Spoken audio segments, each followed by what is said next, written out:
সাদাকাল্লাহুল আলিয়ুল আযীম। قال رسول الله صلى الله عليه وسلم خيركم من تعلم القرآن وعلمه إن الله وملائكته يصلون على النبي يا أيها الذين آمنوا صلوا عليه وسلموا تسليما اللهم صل على سيدنا مولانا محمد وعلى آل سيدنا مولانا محمد اللهم صل على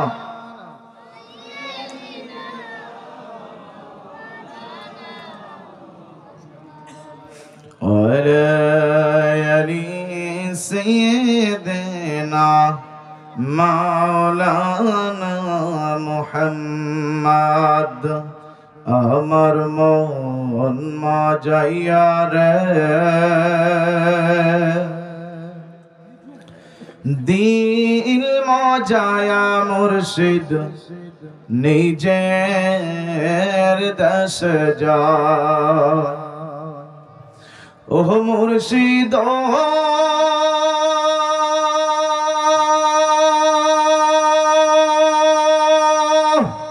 একাই আমার ভাঙা ঘর তার উপরে লড়ে চর কখন জানি সেই ঘর ভাঙ্গা পড়ে রে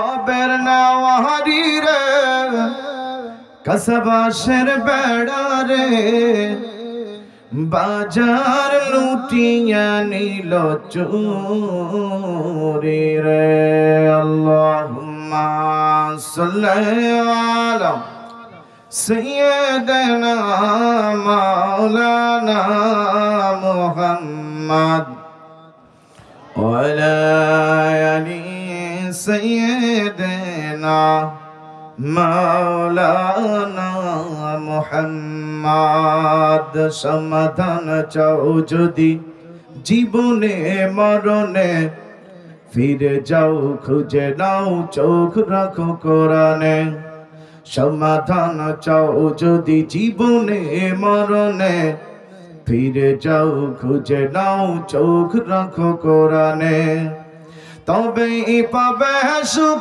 শান্তির ঠিকানা তবেই পাবে সুখ শান্তির ঠিকানা যদি মেনে নাও তুমি মনে প্রাণে সমাধান ও সমাধান সমাধান চাও যদি জীবনে মরণে ফিরে যাও খুঁজে নাও চোখ রাখো কোরআনে জোর বলে ঠিক না ঠিক এবানি সকলের নেই নই শুধু মুমিনের যারাই চলবে মেনে ফল পাবে কোরআনের ঘরে বলো কিবা রাষ্ট্রে বলো ঘরে বলো কিবা রাষ্ট্রে বলো অশান্তি দূর করে শান্তি আনো সমাধান ও সমাধান সমাধান চাও যদি জীবনে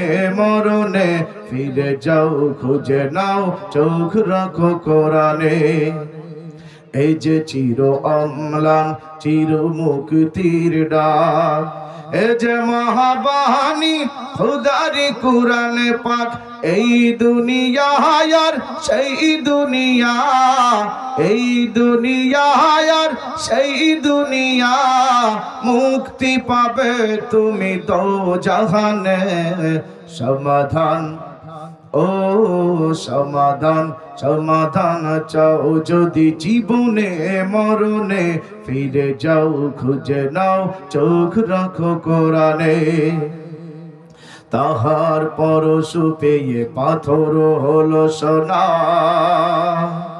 সন্দেহে ভুল নয় যার একটি ঠিকানা। এ যে এক বিপুলাবি পিছা ফালো যত সব, এ যে এক বিপুলাবি পিছা ফালো যত সব, সামনে এগিয়ে যাও অগ্রপানে। সমাধান ও সমাধান, সমাধান চাও যদি জীবনে মরণে, ফিরে যাও খুঁজে নাও চোখ রাখো কোরআনে। জোরে বলেন একবার মারহাবা। জিকিরের তালে তালে যারা দাঁড়িয়ে আছেন সকলে বলবেন লা ইলাহা ইল্লাল্লাহ, লা ইলাহা।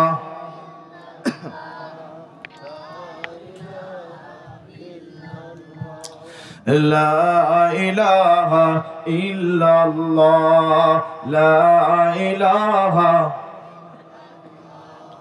হায়াত আল্লাহ, মৌত আল্লাহ, জীবনে আল্লাহ, মরণে আল্লাহ।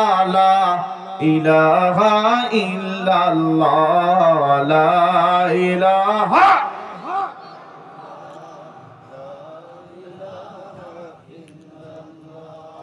ফেরাউন বলে আসিয়া রে মুসার কালিমা সানিয়া দে, জীবন দেব শহীদ হব, জীবন দেব শহীদ হব, মুসার কালিমা ছাড়ব না। লা ইলাহা জোরে লা ইলাহা ইল্লাল্লাহ, লা ইলাহা, লা ইলাহা ইল্লাল্লাহ মুহাম্মাদুর রাসূলুল্লাহ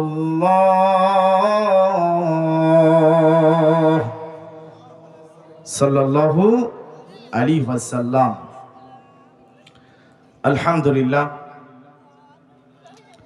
সকল প্রশংসা কার? আমার আপনার আওয়াজটা মনে হচ্ছে একটু দুর্বল। সকলে আওয়াজ দিলে এই আওয়াজ এমন হওয়ার কথা নয়। সকল প্রশংসা কার? সে আল্লাহর প্রশংসাই আল্লাহ তাআলা গোটা মনোহর দিয়া ইউনিয়নের মধ্য থেকে যাদেরকে বাছাই করেছে, এক নম্বর মুমিন হিসেবে, মুসলমান হিসেবে যাদেরকে কোরআনের মাহফিলের মধ্যে বসানোর সুযোগ করে দিয়েছে, তারা আমার আল্লাহর পক্ষ থেকে ভাগ্যবান। জোরে বলেন ঠিক না বেঠিক? আর যারা এখনো আসতে পারে নাই, যাদের আসার মন আছে, আল্লাহ তাআলা তাকে মাহফিলে আসার সুন্দরভাবে তৌফিক দান করে দিক। সকলে বলেন আমিন। আর যারা আসবেই না, হিংসা মনের মধ্যে পোষণ করে রেখেছে, আমি মনে করব তাদের মধ্যে ঈমানের শাখা নাই, তাদের মধ্যে ইসলামী ভাব আছে। জোরে বলেন ঠিক না বেঠিক? আওয়াজ দিয়ে কথা বলবেন ঠিক না বেঠিক? এই জন্য প্রশংসা করব কার? সে আল্লাহ আছে না নাই? সে আল্লাহর প্রশংসায় সমস্বরে উচ্চ আওয়াজ দিয়ে বলে উঠছি আলহামদুলিল্লাহ। আর একবার জোরে বলেন আলহামদুলিল্লাহ।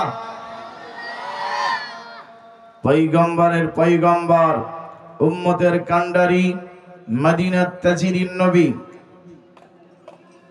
পয়গম্বরের পয়গম্বর, উম্মতের কান্ডারি, তাজিরিন নবী, ঘুণে ধরা অন্ধকারাচ্ছন্ন যখন সময়, আয়ামে জাহেলিয়াতের যুগে যখন চারিদিকে অন্ধকার নেমে আসলো, জুলুম, নির্যাতন,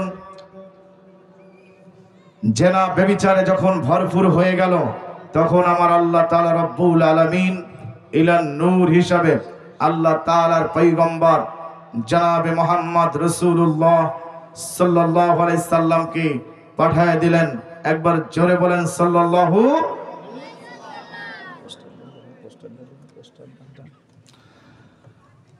রাস্তায় যারা আমরা এখনো এলোমেলো ভাবে ঘোরাফেরা করতেছি, তাদেরকে অনুরোধ করবো মাহফিলের সামনে চলে আসুন। আমি আপনাদের এলাকার সন্তান, এই ইউনিয়নের কারো শত্রু নয়, এই ইউনিয়নের একটা লোকেরও শত্রু আমি নয়। কারণ আমার যে রাস্তা, আমার যে কাজ, সেটা আমার জন্য আপনি বিনা কারণে সময় নষ্ট করে আমার পিছনে শত্রুতা করে কোনো লাভ হবে? টাকা পয়সা খরচ করে, তেল খরচ করে, বুদ্ধি খরচ করে আমার পিছনে কোনো শত্রুতা করে লাভ হবে? ঠিক তদ্রূপ ভাবে আমিও আপনার শত্রু নয়, এই কারণেই যে আমার ওই লসগুলো আপনার পিছনে দেব না। এই জন্য যে দল করেন না কেন, আওয়ামী লীগ থাকতে পারেন, বিএনপি থাকতে পারেন, জামাত, চরমনা, আট্রসি, ফুরফুরা, সকলেই এই জায়গায় থাকতে পারেন, তাতে আমার কোনো দুঃখ নাই।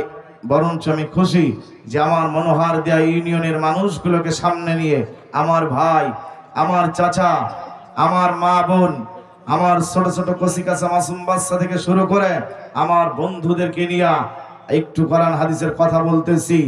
আর এর মধ্যে বলতে বলতে দুই একটা কথা যদি স্লিপ হয়, কিছু মাইন্ডে নেওয়া যাবে না। তবে মাইন্ডে নেওয়ার মতো যারা লোক, তারা আমার শত্রু হোক আর যাই হোক, তাদের অ্যালাউ করি না। জোরে বলে ঠিক না বেঠিক? এই জন্য 3টা তাকবীর দিব। প্রথম তাকবীরের জবাব যুবকরা দেবেন, দ্বিতীয় তাকবীরের জবাব চুল দাড়ি যাদের কাঁচা তারা দিবেন, তৃতীয় তাকবীরের জবাব দিবেন চুল পাকা, দাড়িও পাকা, মাঝখানের দাঁতটাও ফাঁকা, তার শরীরটাও বাঁকা। জোরে বলেন ঠিক না বেঠিক? যুবকরা রেডি? নারে তাকবীর। এদিকে যুবকদের আওয়াজ হলো, তাহলে চুল দাড়ি কাঁচাদের আওয়াজ কেমন হয় দেখা যাক। লিল্লাহে তাকবীর। দাড়ি ফাঁকা, চুল ফাঁকা, দাঁত ফাঁকা, শরীরটাও বাঁকা, এদের একটু দুর্বল হয়, ঠিক না বেঠিক? কথা বলেন, এরা দুর্বল না? এই জন্য এদের হয়তো একটু কষ্ট হতে পারে। এই জন্য সকলে মিলে দুটি হাত উঁচু করে তাকবীর দিব। সবাই ওনাদের সহযোগিতায় হাত উঁচু করে দেন। নারে তাকবীর, লিল্লাহে তাকবীর। আল কোরআনের আলো। এই জায়গায় ঠিক বুঝিয়েছেন যে ঘরে ঘরেই চালাইতে হবে। তাহলে পরে কোনো দলের লোক আমাকে আরে শত্রু হবে না, হিংসাও করবে না, ঠিক যাবে? ঠিক, হ্যাঁ? কোন দল আমার পিছনে লাগবে না। আপনি বলছেন যে ঘরে ঘরে জ্বালানো, এইটাই তো ঠিক নাকি? তাহলে ছোটবেলাতে এইটা মানে তাকবীর দিতে দিতে এই পর্যন্ত আসলাম, শুনতে শুনতে এই জায়গায়, তা কোনোদিন এই জায়গা পরিবর্তন হইল না, ঠিক না ভাই? ঠিক, হ্যাঁ? তাহলে আমরা কি শিখলাম আর কি মানলাম? আসলে আমরা মানতে পারি না, আসল কাজেই নেই, তা মানবো কি কায়দায়, ঠিক না ভাই? আল কোরআনের আলো, আল হাদিসের আলো, আমার নেতা তোমার নেতা, দুনিয়ার মুসলিম, দুনিয়ার মুসলিম, আলেম ওলামা যেখানে, আলেম ওলামা যেখানে, কোরআন হাদিস যেখানে, মাদ্রাসা আছে যেখানে, বাতিল আছে যেখানে, শত্রু আছে যেখানে, সুদখোর যেখানে, দুর্নীতিবাদ যেখানে, সাদাবাদ যেখানে, আল কোরআনের আলো, ইসলামের শত্রুরা, ইসলামের বন্ধুরা,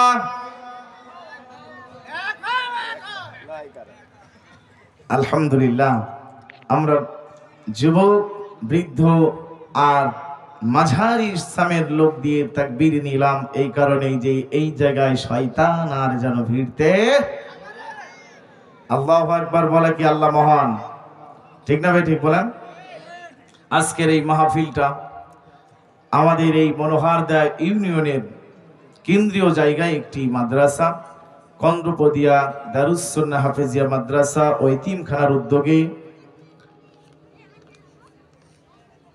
ঐতিহাসিক ওয়াজ মাহফিল 2025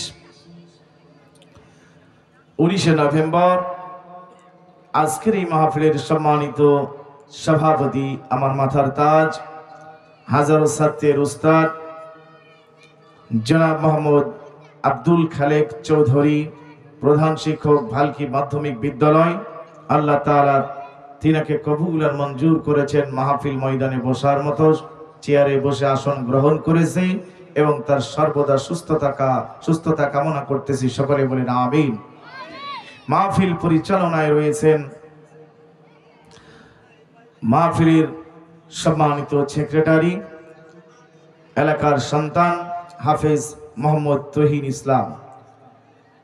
মাহফিলের আরজ গুজারে রয়েছেন, আহ্বানে রয়েছেন আব্দুল লতিফ মহতামিম অত্র মাদ্রাসা এবং মোহাম্মদ আজব আলী খা অত্র মাদ্রাসার সভাপতি। এখানে ওনার উপস্থিত আছেন, সকলকে আল্লাহ কবুল আর মঞ্জুর করুক। সকলে বলেন আমিন। আজকের এই মাহফিলের সম্মানিত বিশেষ অতিথিবৃন্দগণ রয়েছেন আমাদের এলাকার, সকলেই আমাদের ইউনিয়নের, ঠিক না বেঠিক? জনাব হায়াত আলী সাহেব, সাবেক চেয়ারম্যান মনোহরদা ইউনিয়ন, জনাব হাবিবুর রহমান হাবিব, তিনি বিএনপির সেক্রেটারি, জনাব আরিফুল ইসলাম আরিফ, জনাব আশরাফুল ইসলাম আশু। পাশে আমাদের ডান সাইডে রয়েছেন একান্ত দ্বীনি প্রিয় কাফেলার সৈনিকেরা, আল্লাহ তাআলার দ্বীনকে প্রতিষ্ঠিত করার জন্য যারা লড়াই করতেছেন, বাংলাদেশ জামাত ইসলামের নেতৃবৃন্দগণ।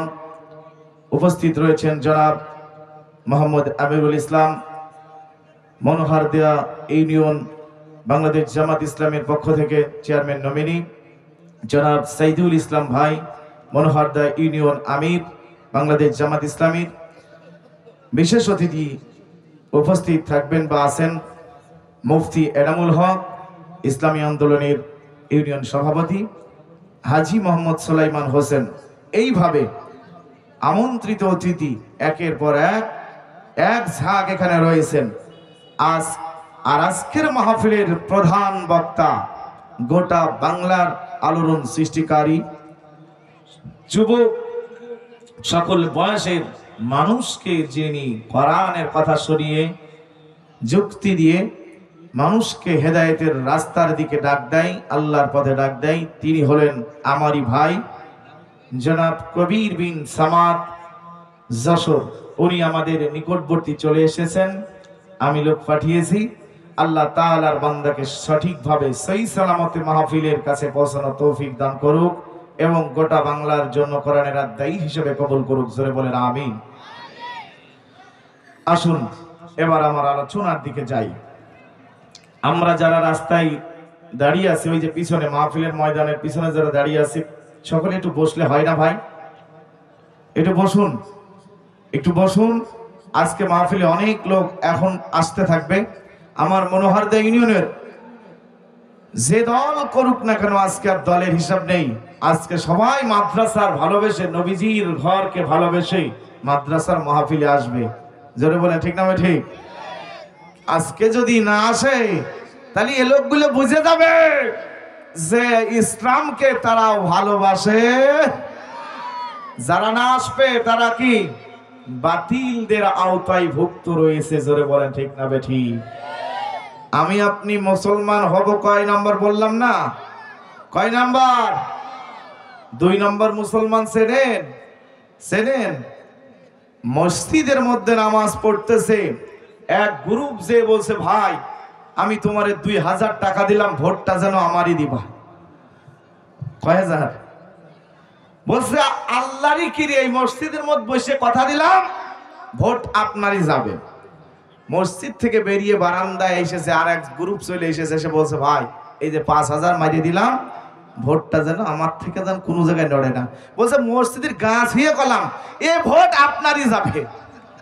তাহলে কয় নাম্বারিরা? এই জোরে বলেন কয় নাম্বার? তাহলে আমরা আজকে এখানে ভোট করব না, আমরা করব কোরআন হাদিসের আলোচনা এবং মাদ্রাসার উন্নয়নের জন্য। আমি আপনি কোরআন হাদিসের কথা শুনবো। জোরে বলেন ঠিক না ঠিক? আমি সূরা আনফালের একটি মাত্র আয়াত তেলাওয়াত করেছি। আল্লাহ তাআলা রব্বুল আলামিনের এই আয়াত থেকে আমি আপনাদের মাঝে যে আলোচনা করব, এই আলোচনার বিষয়টা হলো আমার আল্লাহর নবী পয়গম্বর জনাবে মুহাম্মদ রাসূলুল্লাহ সাল্লাল্লাহু আলাইহি সাল্লামের জেলখানার ঘটনা, শিহাবে আবু তালেবের জেলখানার ঘটনা সূরা আনফাল থেকে আপনাদের মাঝে উপস্থাপনা করব ইনশাআল্লাহ। শুনতে রাজি আছেন তো সকলেই? শিহাবে আবু তালেবের জেলখানায় বিশ্বনবী কেমন করে আটকানো হয়েছিল, এটা দরকার আছে না নাই? হ্যাঁ মুসলমান ভাইরা আমার, বাবাজিরা আমার, কুষ্টিয়া জেলার ইবি থানার মনোহরদিয়া ইউনিয়নের মুসলমানেরা আমার, শুনে নেন মনোযোগ দিয়া। আমার আল্লাহ তাআলা রব্বুল আলামিনের পয়গম্বর জনাবে মুহাম্মদুর রাসূলুল্লাহ সাল্লাল্লাহু আলাইহি সাল্লামকে এক শ্রেণীর কাফের গোষ্ঠীর লোকেরা, নাস্তিক গোষ্ঠীর লোকেরা, আবু জেহেলের সঙ্গপাঙ্গরা যারা একসঙ্গে বেড়ায়, আবু জেহেলের পরামর্শ দিয়েছে। আবু জেহেলকে বড় বড় মন্ত্রীরা উপস্থিত, বড় বড় উপদেষ্টারা উপস্থিত, 3 জন উপদেষ্টা ছিল আর 11 জন মন্ত্রী দিয়া মোট 14 জন ওই আবু জেহেলকে পরামর্শ দিল যে বিশ্বনবীকে তোমরা, বিশ্বনবীর সঙ্গে যারা কাফেলায় আছে 53 জন মোট আছে, ওই লোকগুলোকে অ্যাটাক করতে হবে, গ্রেফতার করতে হবে। আর গ্রেফতার করে তাদেরকে জেলখানার মধ্যে কারারুদ্ধ করতে হবে। ওই জেলখানার মধ্যে রেখে তারে শাস্তি দিলে সে আর ইসলামের দাওয়াত দেওয়ার চেষ্টা করবে না। এইগুলো পরামর্শকার আবু জেহেল মার্কা লোকের পাশে যারা থাকে ওই মন্ত্রী আর উপদেষ্টার পরামর্শ। জোরে বলেন ঠিক না ঠিক? ও মুসলমান, এই কথা যখন বিশ্ব নবীকে গ্রেফতার করার জন্য আবু জেহেলকে পরামর্শ দিল, আবু জেহেল তখন তার সেনাবাহিনীকে, তার মানে ওই খেপা বাহিনীকে পাঠিয়ে দিল। বাংলাদেশের বুকে খেপা বাহিনী আছে না নাই? যারা ইসলামের মানুষগুলোকে দেখতে পারে না, ইসলামের কথা বললো সহ্য হয় না, এবার কমেন্টে লিখে দেয় যে হুজুররা খালি রাজনীতি ওয়াজ করে। আসলে রাজনীতি ওর বাপ করেছে, ওর মা করেছে, কারণ তার দাদা করেছে, তার দাদা করেছে। কারণ নবীজির যুগ থেকে যে নবীর রাজনীতি যদি দেখে থাকে তাহলে ও রাজনীতি দেখবে, ঠিক না ঠিক? তাহলে রাজনীতি আছে না নাই? কিন্তু আমি করব না, কারণ আমার নিজের এলাকার মাহফিল, এই জন্য রাজনীতির ওয়াজ আমি করবো না ইনশাআল্লাহ। চেষ্টা করব। এই ইনশাআল্লাহ এমনও হতে পারে আমার গ্রামে একটা ভাগ্নেকে বলছে, ভাগ্নে মাহফিলি যাবা না? বলছে ইনশাআল্লাহ আমি যাব। গাড়ি ডেক থেকে বলছে চলো যাই, বলছে ইনশাআল্লাহ যাওয়া হচ্ছে না। কি কয়? এমনও ইনশাআল্লাহ হতে পারে। কিছু লোকের ভিতরে দুর্বল ইনশাআল্লাহ থাকে না? হ্যাঁ, আপনি ইসলামের পক্ষে দাওয়াত দেবেন কিংবা টাকা চাবেন, সফরের জন্য যেতে বলবেন, দেখবেন ইনশাআল্লাহ বলে দেবে, কিন্তু দুর্বল ইনশাআল্লাহ আছে, পোক্ত করে কয় না। জোরে বলেন ঠিক না ঠিক? এরকম লোক পাওয়া যাবে। এই জন্য বিশ্বনবীকে অ্যাটাক করার জন্য যখন 14 জন পরামর্শ দিল, বিশ্বনবী তখন কাফেলায় যখন দাওয়াতি কাজের জন্য বের হলো, চারিদিক থেকে গ্রেফতার অ্যাটাক করলেন এবং বিশ্বনবীকে গ্রেফতার করে ফেললেন। আর বিশ্বনবীর সঙ্গে ছিল 7 জনা নারী আর 2 জনা অবলা মাসুম শিশু, মায়ের কোলের দুধ পান করা শিশু, আর সমস্ত লোকগুলো পুরুষ ছিল। এই সবাইকে ধরে একটি কারাগারে রুদ্ধ করবে, তার আগে আইন পাশ করা লাগে। কি পাশ করা লাগে? আমাদের বাংলাদেশের বাইরের যে সংসদ ভবন আছে, ভারতের সংসদ ভবনকে বলা হয় বিধানসভা, আমেরিকার সংসদ ভবনকে বলা হয় হোয়াইট হাউস, আর আমার বাংলাদেশের সংসদ ভবনকে বলা হয় বাংলাদেশ জাতীয় সংসদ ভবন। কি জোরে বলেন ঠিক না ঠিক? আর আবু জেহেলের একটা সংসদ ভবন ছিল, তার নাম হলো দারুল নদিয়া। কি নাম? দারুল নদিয়া। দারুল নদিয়া থেকে আইন পাশ করলো।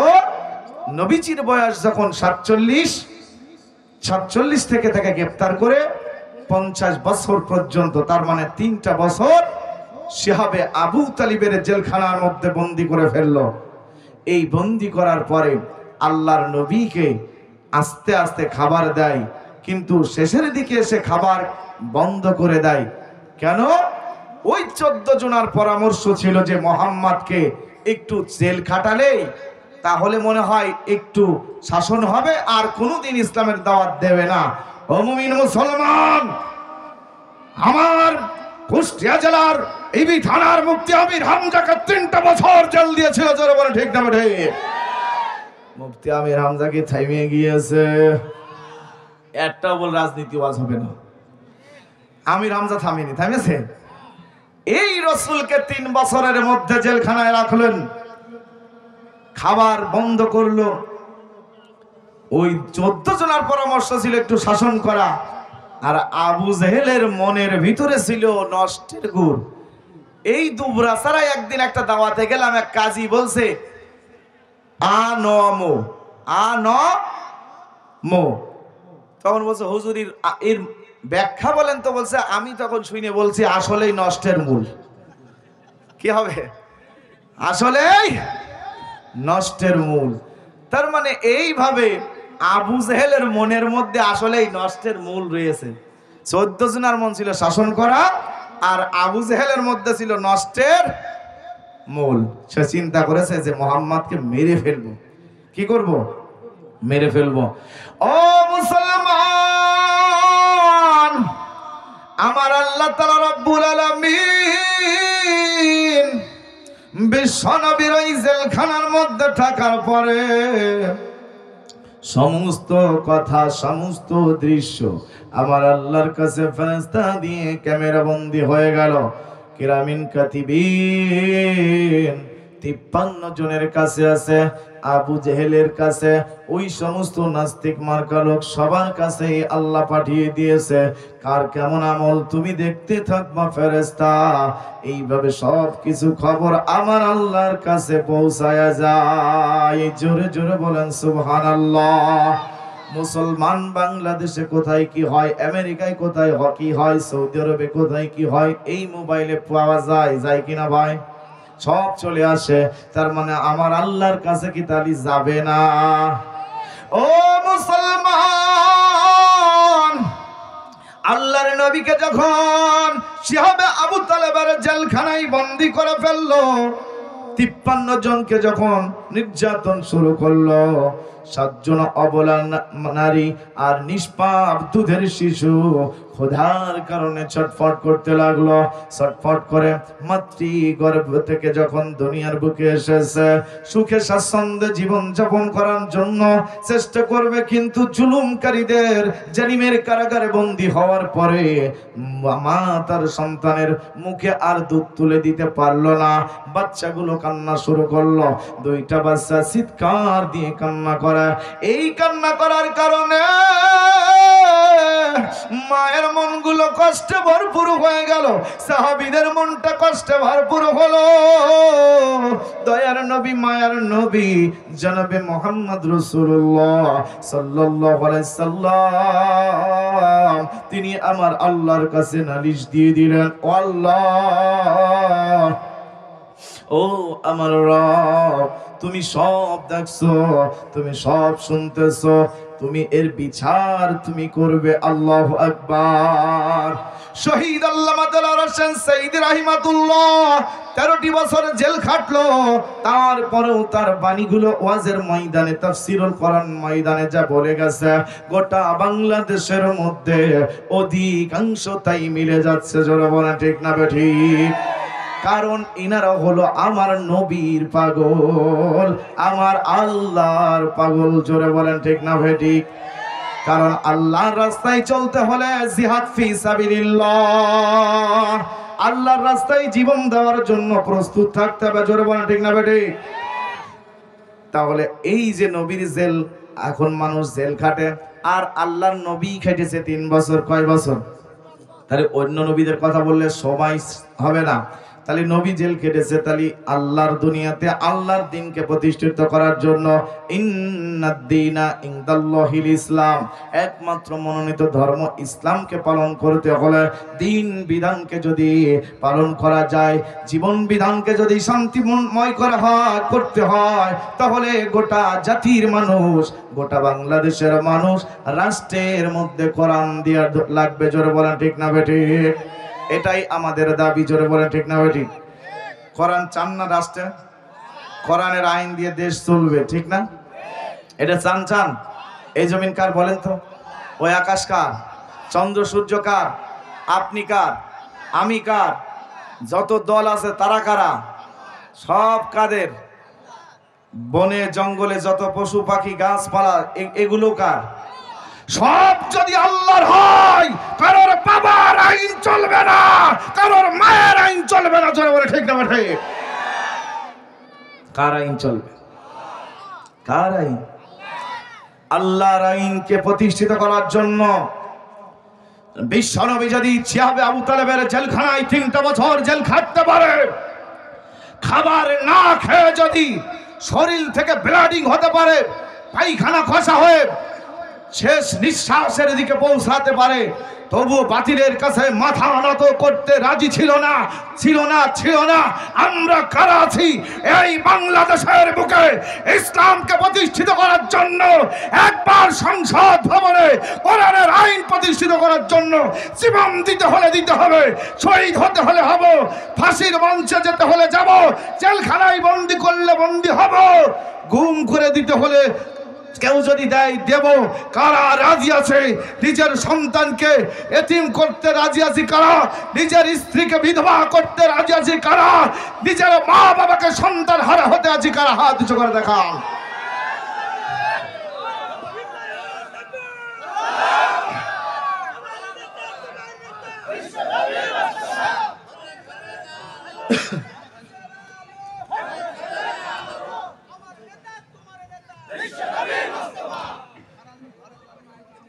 আলহামদুলিল্লাহ। তাকবীরের কায়দা দিকে বুঝেননি? কেউ দিয়েছে আর কেউ দিইনি। হ্যাঁ জোরে বলে ঠিক না ভাই ঠিক? এই লোক কারা? বলে ভাই ওগার সাথে ছিলাম তাই দিয়েছি একটু। ওই দিক যাই পাশে ভাই তোমার সাথে আছে, ওগার তো খালি ফোর্স দিয়ে আসলাম একটু। এরম লোক আছেন নাকি? এরম লোক আছেন? হাদিসে করেন দেখান তো শেখে। আমার সামনে ফাঁকি দিলেও আমি ফাঁকি না বুঝলেও বুঝতেছে কে? আল্লাহ সব দেখে। জোরে বলেন ঠিক না ঠিক? وَمِنَ النَّاسِ مَن يَقُولُ آمَنَّا بِاللَّهِ وَبِالْيَوْمِ الْآخِرِ وَمَا هُمْ بِمُؤْمِنِينَ।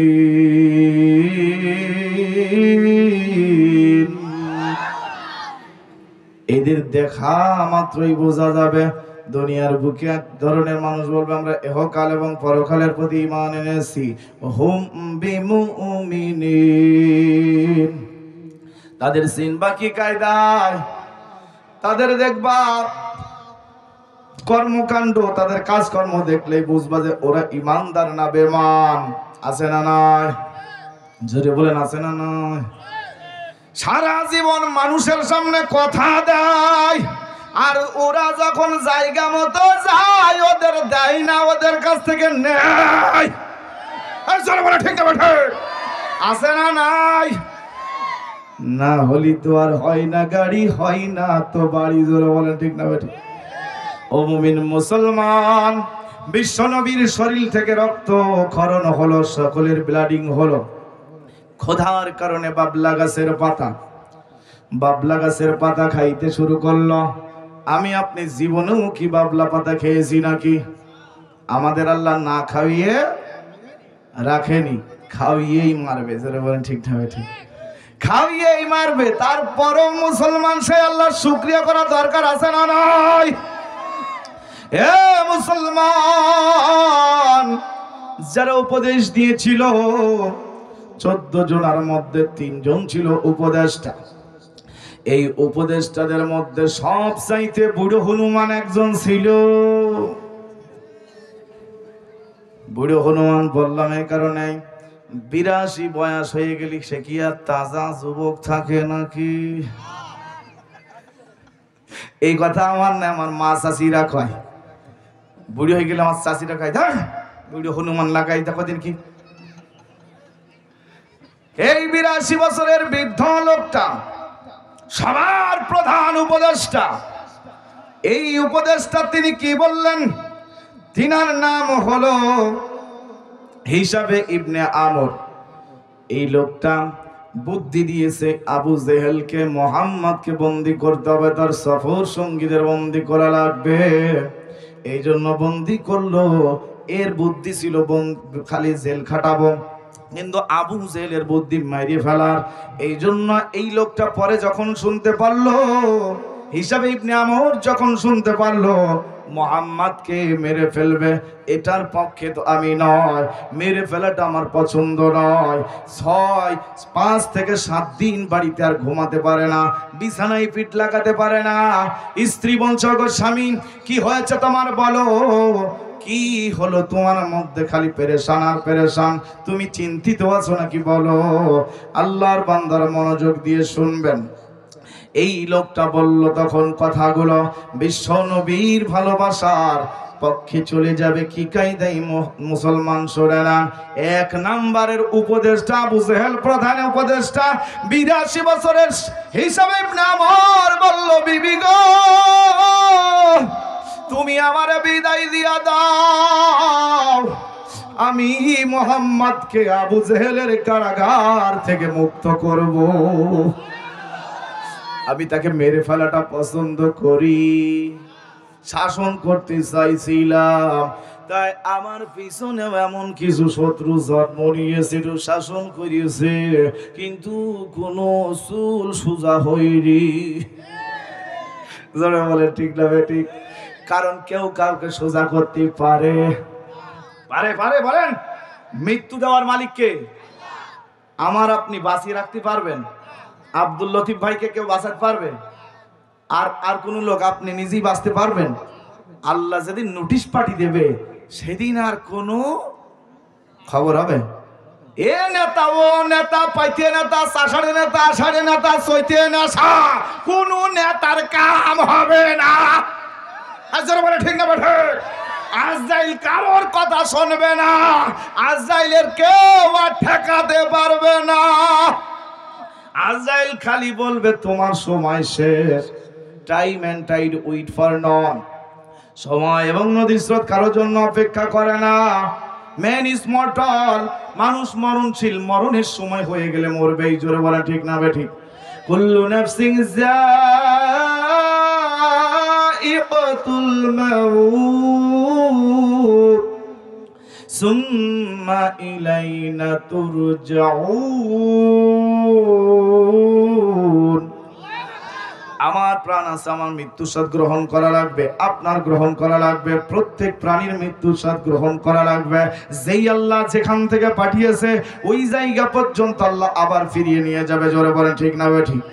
এ মুমিন মুসলমান, তুমি ক্ষমতায় এসে আমার একটা কিল মারতে পারবা না, আমার মাথা কেটে নিতে পারবা, কিন্তু আল্লাহ যেদিন তোমার ধরবে তোমার খণ্ড খণ্ড করবে। যদি আমার কথা হক না হয় তাহলে আমার জোরে চেঁচানোর দরকার নেই। আর যদি মনে করেন যে না ভুল হয়েছে তাহলে পরে আমার শিখিতে, ঠিক তো? তাহলে এই দুনিয়ার বুকে কেউ কাউকে মারতে পারে না, শুধু জালিমরাই জালিম। মানুষেরা, তার মানে ওই মানুষের মধ্যে আর মানুষের চিহ্ন নাই, শয়তানের ধোঁকায় পড়ে ইবলিসের খালাতো ভাই হয়েছে। যারা বলেন ঠিক না ঠিক? ও মুমিন হিসাবে ইবনে আমর বলছে, বিবি রে মুহাম্মাদের তো কোনো দোষ ছিল না, মুহাম্মাদের কোনো দোষ নাই, মুহাম্মাদের একটাই শুধু অপরাধ, সে শুধু কালেমার দাওয়াত দেয়, লা ইলাহা লা ইলাহা ইল্লাল্লাহু মুহাম্মাদুর রাসূলুল্লাহ